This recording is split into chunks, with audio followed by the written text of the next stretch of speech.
He paid for the house. But the alien woman inside said, "I came with it." Daniel could not stop thinking about those words. It had only been a week since he signed the papers, but every day the memory echoed in his head.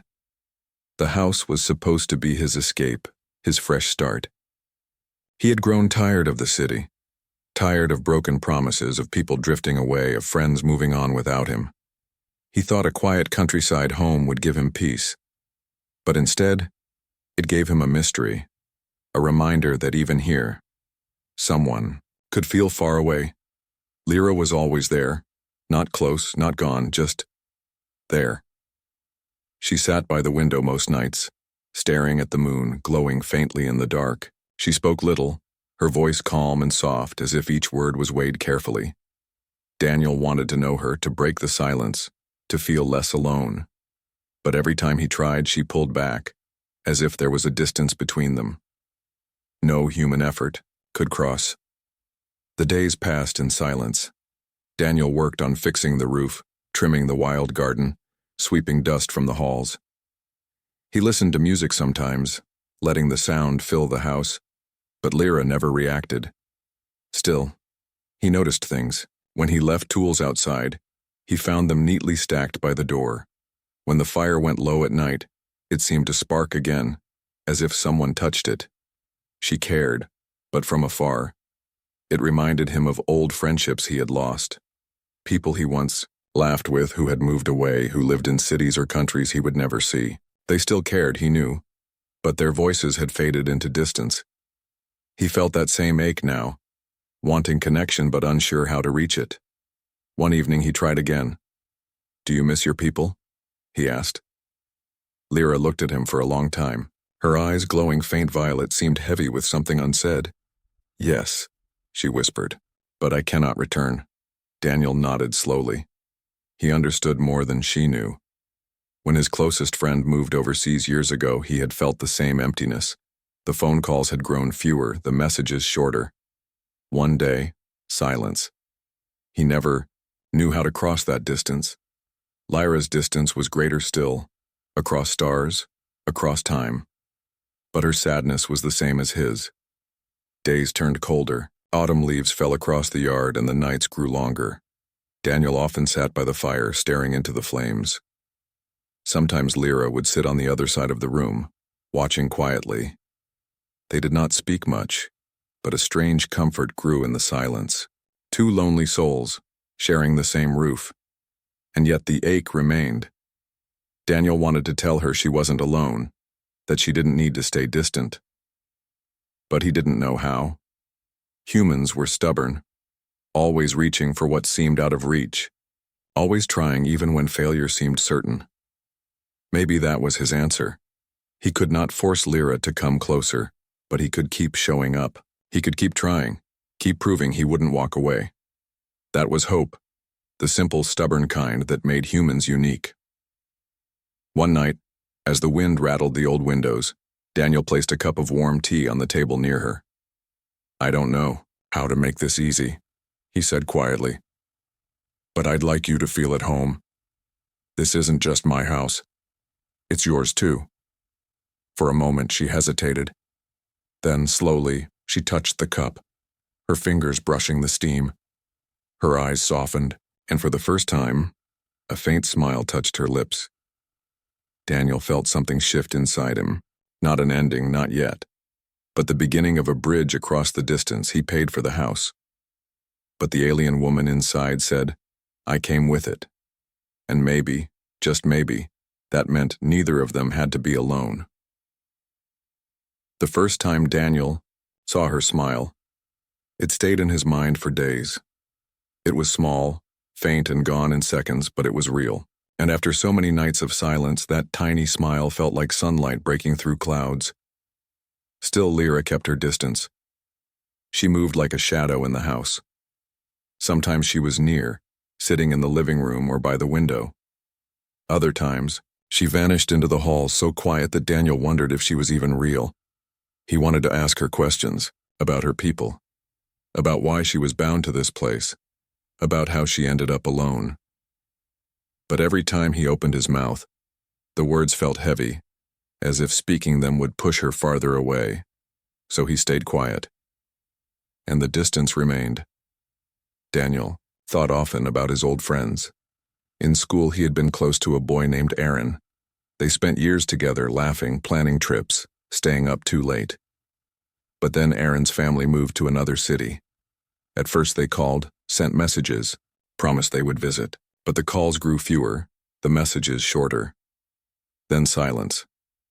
He remembered staring at his phone, waiting for a reply that never came. He remembered the ache of caring so much when the other person had already moved on. That memory returned whenever. He looked at Lyra. She was there, yet far away, like a friend who had drifted beyond reach. The difference was, she hadn't chosen to leave. She was trapped by something she didn't explain, and that gave Daniel hope.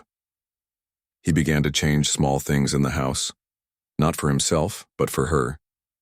He fixed the broken lamp in the hallway so she wouldn't walk in darkness. He left a chair near the fireplace, placing a blanket on it, hoping she might use it. He started cooking larger meals even though she never ate, just in case one day she might. She noticed. He could tell by the way her eyes lingered on the chair, or the way she paused near the fire. She never said thank you, but her silence felt softer somehow, less like a wall and more like a quiet step toward him. One evening, as rain tapped against the windows, Daniel finally spoke what was on his heart. "I don't know how to reach you," he admitted. "You're right here, but it feels like you're far away. I've lost people before because I didn't know how to keep them close. I don't want that to happen again. Not with you." For a long moment, Lyra said nothing. The only sound was the rain. Then she whispered, "Distance is safer." Daniel shook his head. "Safe doesn't mean alive." She looked at him, her violet eyes steady, but heavy with pain. "You do not understand. If I draw close, you may suffer. Those who search for me, they do not forgive. The farther I stay, the less you will lose." Daniel's chest tightened. He wanted to argue, to tell her she was wrong, but he saw the fear in her face. Fear not for herself, but for him. Humans, he thought, were strange creatures. They hated being powerless. They hated sitting back while someone else carried the weight, and Daniel was no different. The next morning he began working on the roof again. Lyra watched from the window as he hammered the loose shingles back into place. His hands were blistered, his clothes damp with sweat, but he kept going. When he came inside, she asked quietly, "Why do you work so hard for this house?" Daniel smiled faintly.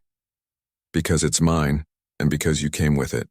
She lowered her gaze as if she didn't know how to answer. Over the weeks, the distance between them shifted. She started asking him questions, small ones at first, about the tools he used, about the music he played on the old radio, about the food he cooked. Daniel answered gladly, even when the questions seemed ordinary.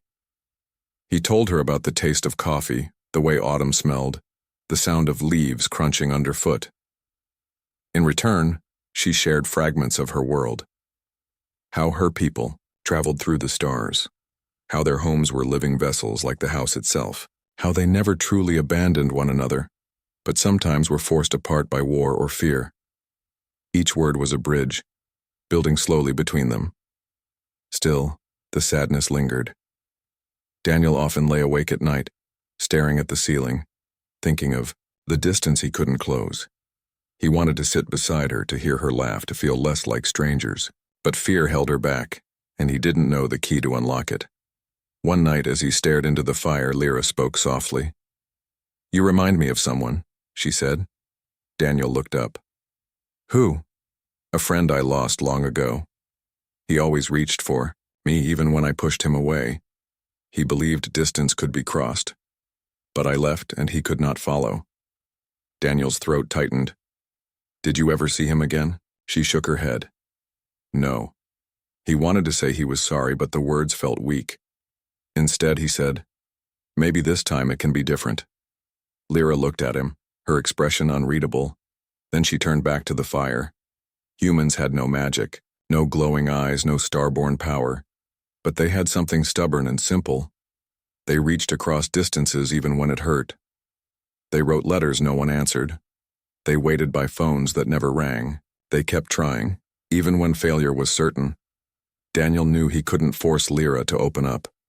But he could keep showing up. He could keep proving he wouldn't walk away. That was what made him human.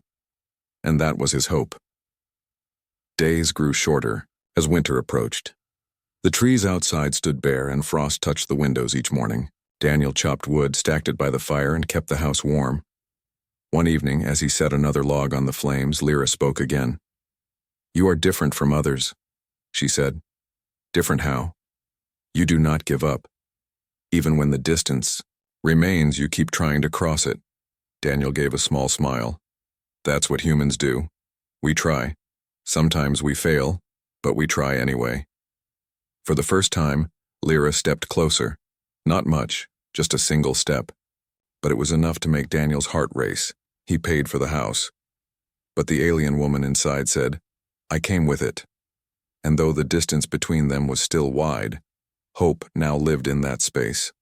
Hope that one day they would bridge it.